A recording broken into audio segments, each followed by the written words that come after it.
we are going into the 15th verse. Where Bhagwan says, okay, you know what? Who is subject to this change? So Bhagwan says, Yam hina. He starts with the O Purusharshabha, you know, the words he used for Arjuna. See, it's important the kind of words Bhagwan has used in every verse for Arjuna. See, Purusham Purusharshabha. Purusharshabha is a bull. He says, oh, you are bull among men. That means you are the strongest among men. You are the most valiant, most powerful, you know. So for you, this doesn't look good, you know. He says, where is the verse here? Yam hina vyathante te purusham purusharshabha. That you are grieving about. Yam hina vyathante te means the ones which is engaged in pairs of opposite, which is bogged down by sukha dukkha, by shitoshna, by conducive, non-conducive, all these things. Such person, you know, you are that person. Oh, and what his main thing is, and this is a very popular verse and popular section which says, Yam hina vyathante te purusham purusharshabha, O bull among men, sama dukkha sukham dhiram. This is the most important point in this. That sama means one who is who has equanimity of mind, who can handle the sukha dukkha. So what is the difference between the 14th and the 15th here? 14th is talking about external, shitoshna, that the joys and sorrows coming from outside. Here it is, sukha dukkha is happening in our mind. See, remember that. Sukha dukkha is never in the object. Sukha dukkha is always in the mind. So he says, sama dukkha sukham dhira. Dhira is the key word here. So we should mark that if you have the book. Dhira is a wise person. Who is a wise person? This is the definition of a wise person. Who has the equanimity of mind. Samaha means same. In dukkha and sukha, he doesn't change. His mind stays at peace. When the sukha comes, when dukkha comes, both he will be able to handle equanimously, you know. So, oh, you are, you know, not an ordinary person. You are a bull among men. You are the strongest. So, oh, dhira viveki purusha, oh, the one who has learned the art of balance of mind, how to control the mind. So let the sorrows and joys come and go, because they are also agama paino, anitya. You know, they are also anitya. They are not, there is nothing. Haven't we gone through so many sorrows if we start from as long as our memory goes? Whenever we lost something, we failed at something, or we heard something bad, or we got hurt, or something emotionally we got, you know, distressed. All these are things that we can remember and smile about it. You know, yeah, I was very sad when my girlfriend broke up with me, or when this happened, or when that happened. So everybody has gone through it. So, you know, bear some more. You know, it's not like that's the end of the world. So samas dukkha sukham dhiram, you know. So dhira purusha, oh, learn to be dhira, you know, endure the sukha dukkha. Just like he said, endure the shitoshna, the heat and cold and all the variations outside world, same way inside world also you handle that, dhira, and don't get disturbed by this sukha dukkha. And what will happen to that once you understand sama dukkha sukham dhiram? So what will that person do? So amritatvaya kalpate. So that person is now fit for amritatva. Now what is this amritatva? Amritatva is, in as a synonym we can say, Jivan Mukta. The one who has understood this whole game of Sukha Dukha and he has gone beyond it. He is the one who is experiencing Amritatva. That means he is. So we talked about there is an absolute I and there is a transactional I. Remember that, from the previous sessions, we talked about absolute I is the one that is changeless, Nitya. And what is Anitya? Which is constantly going through changes, which is transactional. Who is going through transactions? I am going through transactions. When I say I am going through transaction means my mind is going through these transactions. The one which is powering it, which is not changing, which is absolute, is the one that powers it. And when it powers it, both the mind and the all our experiences, what we call is, what is the word for it? I'm just trying to think. Parasthiti. So which is going through several parasthitis, which will come and go. The one who is not involved in the parasthiti, who is seeing the parasthiti come and go, is the one which is Amritatva. That once we identify, it's not like a state which you reach. See, remember, if I say, if I do this sadhana, then I will become Jivan Mukta. No, you are Jivan Mukta, but you are understanding yourself to be Amritak, somebody who is constantly dying and going through changes. A change is nothing but a death of a state A to birth of a state B. That's change, right? So you are going through constant death and birth. So whenever a state changes, we go through that. So that's not something, so that is where we are in that transactional identity. We are that Rajiv, which is going through all the Rajiv problems. Shekharji is going through Shekharji problem. Raj is going through Raj problems. So we are all going through these problems without knowing that I am not Raj. I am something which is beyond Raj, but I am actually experiencing Raj through this mind. Anyways, yes, Brij. Hi, Rajiv, and greetings to everyone. This titiksha bhav, equanimity, someone being equanimous.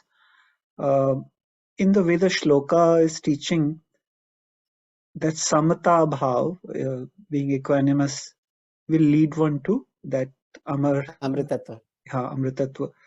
But it assumes that usme gyan hai, matlab that this titiksha bhav is coming from recognition, vivek of nitya, because at the relative level also one can practice equanimity, right? But that's the intent, na? Matlab shloka is saying ki develop the viveka of the nitya, and by identifying with the sakshi bhava, however we want to say it, therefore don't be vichalit or from all these things, because of course even at a normal relative dvait bhav level we can practice being calm, theek hai, jo bhi hai sahan kar lenge, jo bhi hai, like that, right? So, but implicit in this thing is that the knowledge is there, right? Or that the knowledge will Knowledge, develop okay. if one is equanimous. Okay, yes, that is correct. The knowledge of the impermanence of anything worldly has to be there. Only then you cannot get involved in this. See, if you have a balloon and you know it is going to, get puss after some time, then you are not attached to it. Your attachment is as long as you know that this is anitya. So, okay, let me explain it in a different way to make it even simple. So what is dhira? Dhira is the one who has understanding of the Vishaya and Vishayi contact, right? The who understands the Vishay could be a situation, it could be an object, it could be a person, right? Vishaya could be anything. So who understands the ups and downs of these things, he is watching it like a from a distance. Distance means he doesn't get mentally engaged in it. He says, okay, this is come, this will go. That uh, clarity of thinking is there. And we have seen it in our life, right? How many dukkhas have come and gone, right? Some of our dear ones have gone, the ones we loved have gone, or we have failed many times. So anything that has given us dukkha is only temporary. Even sukha is temporary, So all they are saying is defining who is a dhira. Dhira is the one who is now not focused on the impermanence, but is focused on the permanence. Who am I is his goal. Once he understands that, then anything that is happening in the realm of change, let it happen. It is going to happen no matter what. You cannot stop that. That's going to be um, the nature of things, So you No, cannot change the nature of yeah, no, things. that's a very important point, Rajiv, Yeah. that this equanimity, samta bhav, is coming from having seen the matlab, actually, I can imagine managing myself to develop the quality of it, right? We say we should be calm and not be patient, things like that. But that by itself does not come from it's just a desirable, behavior. But in the way you also mentioned this in the past regarding vairagya, when you see certain things that don't lead to happiness, and in this case, attachment to sukh, dukh, and all that, having seen that, it results in a natural kind of samta bhav, right? So it in a way sort of brings it together. And what you're saying is, even if you practice being equanimous, abhi knowledge nahi hai, but it'll make it more likely that you'll see the innate chaitanya that's in the background, and you're more likely to notice it or identify with it. That's also what you're saying. Yes, to some extent, yes. Not in totality, but let's just think about it this way, that this comes with the see, normally we are very dhira, we are very wise people 90% of the time. It is only when 10% of the situation that poke us, that test us, when we are angry, when we are jealous, when we are in passion, when we are, those are the times when these things just go away somewhere. Point is that if we are practicing it all the time, even when we are angry, and we are able to get back to our state of equanimity quickly, or when we are see, when some people are angry, they are angry for lifetime. Kehta hai, kutti ho gayi. I'm not going to talk to you forever. We are not going to be friends ever. But the wise person will say, okay, you have hurt me, but you know what? That's fine. I understand whatever may be your cause or whatever may be your reasoning for it. Let's move on. That is, you develop that over time.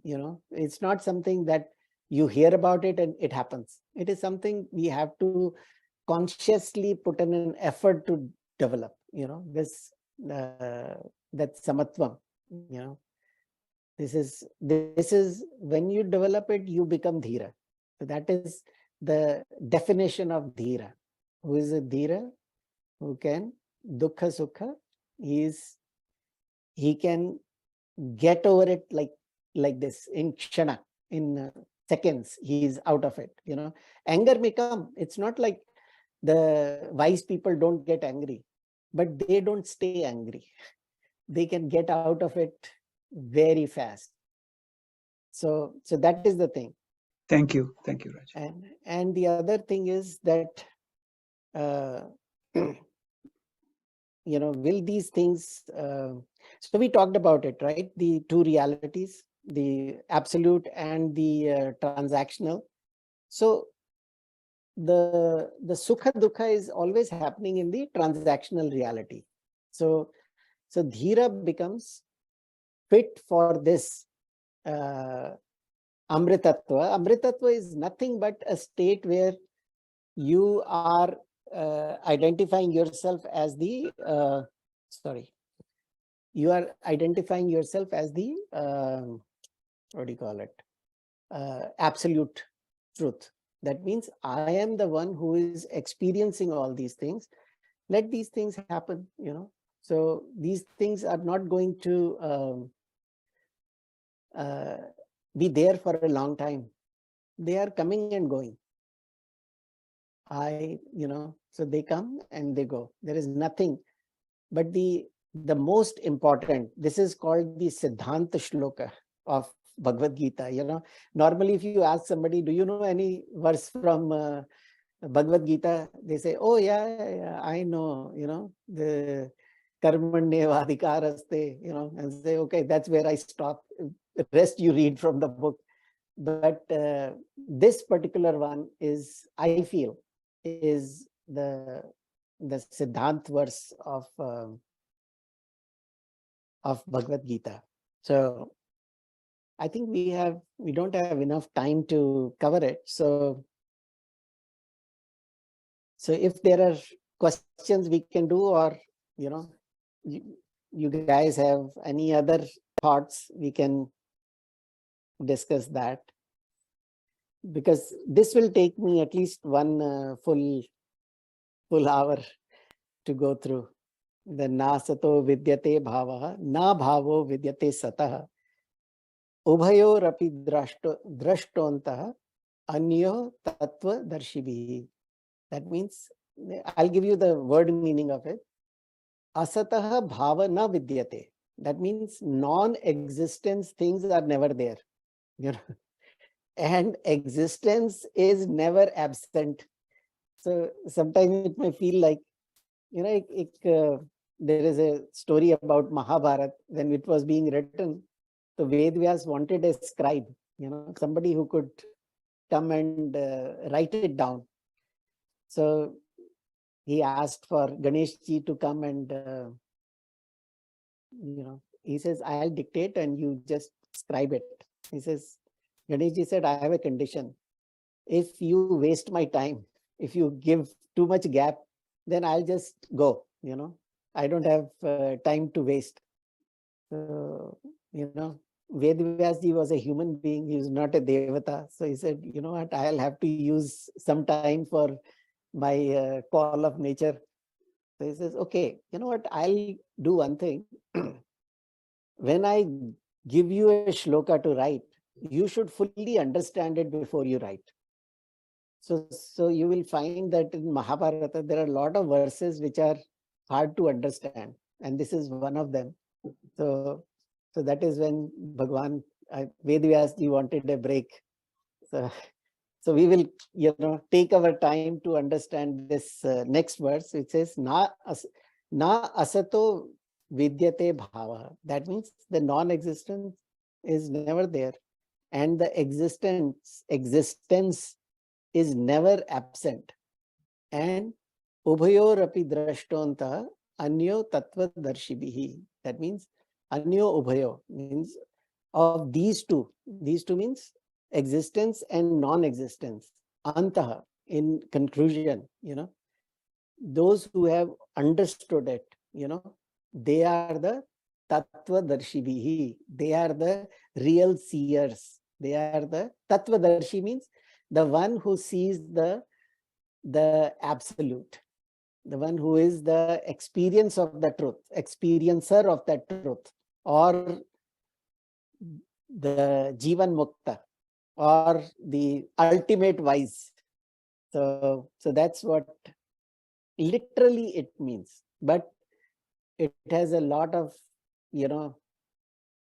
packaged into this two lines. So we will unfold that as we go. But any other thoughts, guys? So Any other? Rajiv, going back to your previous shloka that you started the session with, where Lord The Krishna, dehinosmin yatha dehe? the one that means when Lord Krishna says it was never the case that you were not there and it'll never Yes, be the case, that one. correct. So uske बारे में, on the one hand you have explained that Atma or our true nature, Chaitanya, Shakti, Brahma, whatever you want to call it, is the same. There's only one of that, right? The pure consciousness. On the other hand, ये अनेक भाव से भी कहा गया है कि there was never a time when you were not there. Is that meant in terms of transactional identities, antahakaran? In what sense is it said that many were always there? This Yeah. is always in reference to. See, Mhm. whenever you are telling something, it is always in reference to something. Suppose I'm talking about the wave, right? I'm giving you a very simple example. We say wave 1, then wave 2, wave 3, wave 4. So we say the water in wave 1, water in wave 2, water in wave 3 is different water, but it is the same, essence is the same. The substratum of all these is one only. There is no two Atmas. There is only one Atma. Point here is why he is giving in reference to Bhishma versus Drona versus Arjuna versus Krishna. He says, we may appear to be separate, but we are, so when he's talking about nityatva of these four, the nityatva is actually the same for all four of them, but he's giving in reference of the way Arjuna understands as of today. So Arjuna understands Bhishma separate from Drona, separate from Krishna, separate from, so he teaches him in that same language. That's why he uses the same pluralistic approach. But And what is you it? will What see is it? how he will change. Yeah, and Eventually, you will see that change happening between their dialogue also. but one way to understand this is that, let's say in my previous lifetime, I might have been a different transactional identity or whatever. Even then, there was a aham bhav then, which was hopefully identified with the nitya rather than anitya. But basically, this sense of, now aham can mean many different things, as you've explained. You can identify with the transactional identity or the sakshi bhav and so on. But there is a continuity even amongst jivas from one lifetime to another of that basic sense of I-ness, right? If it's You're identified with talking about ahankar. not ahankar, but you know, even when we identify with the sakshi bhav, on the one hand, there We is no never, one. Yeah, we but don't there's have no to, one who's identifying. Yeah, there's no one who's identifying. There's just the sakshi bhav. I understand. yeah, right, There's not a duality there. correct. And the Uh, ahankar will never identify with sakshi, by the way. uh, The death of ahankar is what we are looking for. Not death of ahankar, the, what do you call it? When the ahankar subsides, let the transactions happen. It's not like the realized person is not going through transactions. The realized person also goes through transactions. And when you talk about the previous lives or the future lives, it is same thing as, what was yesterday versus today. We go through different set of experiences, that's all. Ahankar is always there. Ahankar takes up a new role. When you go to office, you are Bridge, the CEO, you know. So the CEO Bridge is different from the dad Bridge, right? Is different from a Buddhist teacher Bridge. So you are already playing so many avatars, you know. So you have this avatar as the officer, you have this avatar as a father, you have an avatar as a teacher, you have an avatar as a cook, you have an avatar as a party man. You have many avatars that you are playing. So Ahankar is playing multiple roles in this life itself. Why talk about previous life? So previous life is another set of avatar that you are you have. So point is, there is a continuum of changes, but there is a changeless entity that is seeing all the changes. So once you sit down in a state of meditation, you see yourself going through all these things. And you have seen yourself as an officer, you have seen yourself as a dad, son, as friend, as a whatever else, you know. So all those experiences are your different incarnations, you know. I'm using the word avatar, but I meant this is nothing but different incarnation. You behave differently, your experiences are different. So they are no different in past or future lives.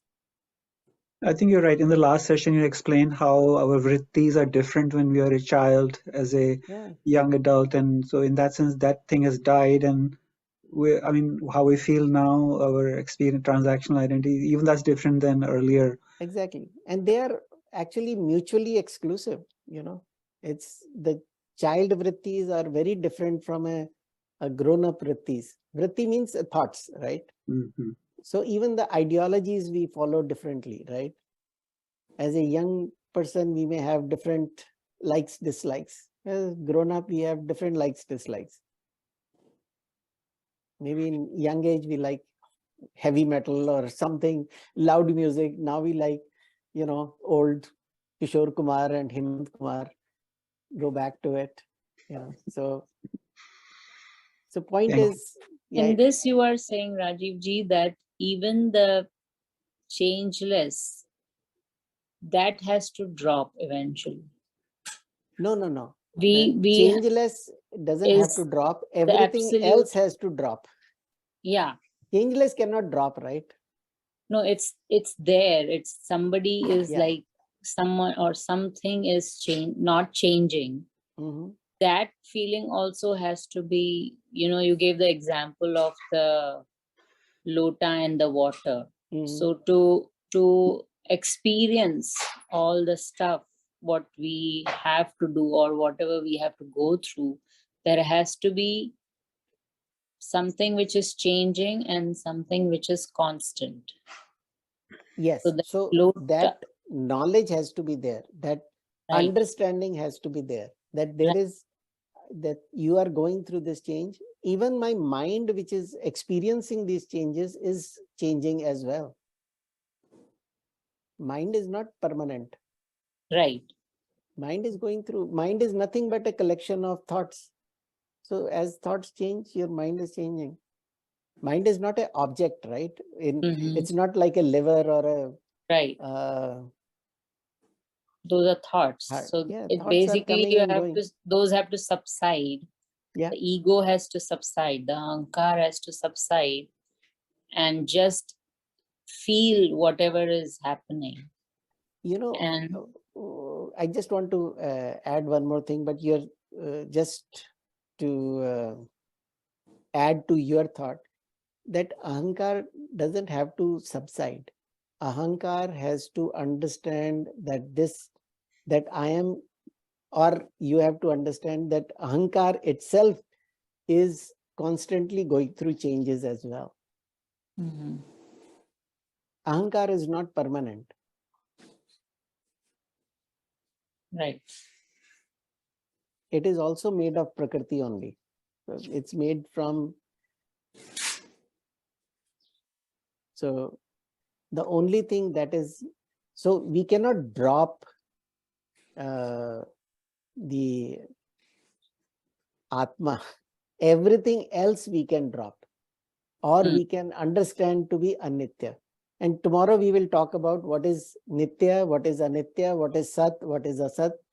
All these things we'll discuss on Thursday.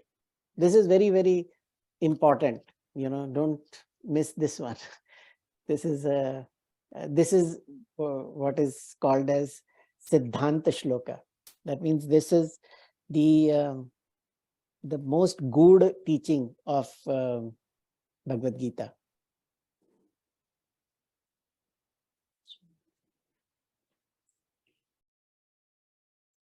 So Rajiv, to what Malvika ji just said, I think Naam Roop also plays a role in the Ahankar. Na? Matlab, Ahankar needs a label like I, which thinks is permanent, but actually, of course, as you just explained, there's nothing permanent. Sharir is changing, mind is changing, Indriyas are changing, but Ahankar as a mind has made up a concept, I, which it thinks is permanent. Na? So Naam Roop ka bhi kuch function hai na? So Naam Roop is basically how we understand anything. So just to give you an example, and I'll probably repeat that example next time. Just suppose karo we see a pot. This is a very standard example given in Vedanta. So the pot is nothing but a Naam Rupa for clay. So in the pot, what is the Sat Vastu? Sat Vastu is the clay, right? But that clay has been formed in a particular shape that we call as pot, right? So we are saying that this pot has no existence of its own except for clay. It is the clay in a different Nama Rupa. So the Nama Rupa is for the object at hand. So everything in this world, really speaking, including this body, is made up of Panchatattvas, right? But because it is given a particular shape and a particular name, we say, okay, this is A, this is B, right? So just like, say, example of a table. Now, table is made up of wood, right? So woodness is Satya in this, right? But the wood has become a particular shape. We don't, suppose I tell somebody, bring a wood from my living room or my dining room. Basically I'm telling him to bring a wooden chair. So I don't say wood, I tell him a Nama Rupa. I say, can you bring a chair from dining room? So that chair is nothing but wood, right? What is chair? Chair is nothing, 100% wood, if it is made up of wood. So that Nama Rupa is superimposed on that wood. So now this wood is called chair, or this wood is now called table because of its Nama Rupa. But it is not the Sat Vastu. Table is not Sat. Wood is Sat in this. Because there is nothing in this table that is not wood. It is 100% wood. But because of the shape of that wood, we call it table. But we get so, if I tell somebody to bring some wood from dining room, he will look for like, some scrap wood or, some 4x4s or whatever, that's how we understand wood. We don't see wood as chair. We don't see wood as table. So we get, our focus changes to Nama Rupa. That's what it does. If that's what your point was. Yeah, and I was relating to Malvika ji's question. She talked about the changeless, because I find that in listening to you, and this is a wonderful class and session, I can't help but form a concept of nitya or changeless and things like that. Now, of course, I know how it's intended as a anubhav or whatever. Even anubhav is not the right word. Ultimately, that nitya, the sense of nitya has to be beyond concepts and everything. But it's so, for myself, I feel like there's always a subtle sense ki ye aisa hai, ye vaisa hai, you know, something like that, you know, like a, anyway, maybe others have their own comments and questions. We don't, I've interacted enough with you today. Thanks. Anybody else has any thoughts?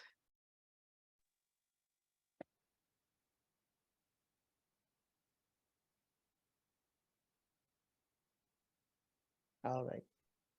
Then let's conclude and we'll meet on Thursday. You want to conclude?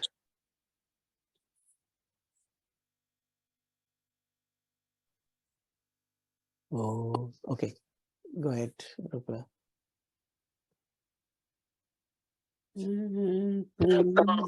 Purnamidam Purnat Purnamudachyate Purnasya Purnamadaya Purnameva Vashishyate.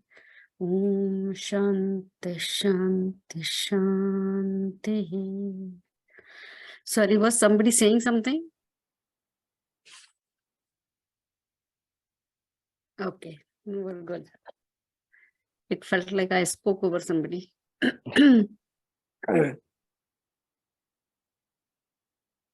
All right, we'll see you on Thursday then, everybody. Ruplaji, quick question for you. Recording. Yes, go ahead. Ruplaji, when you were chanting, I was trying to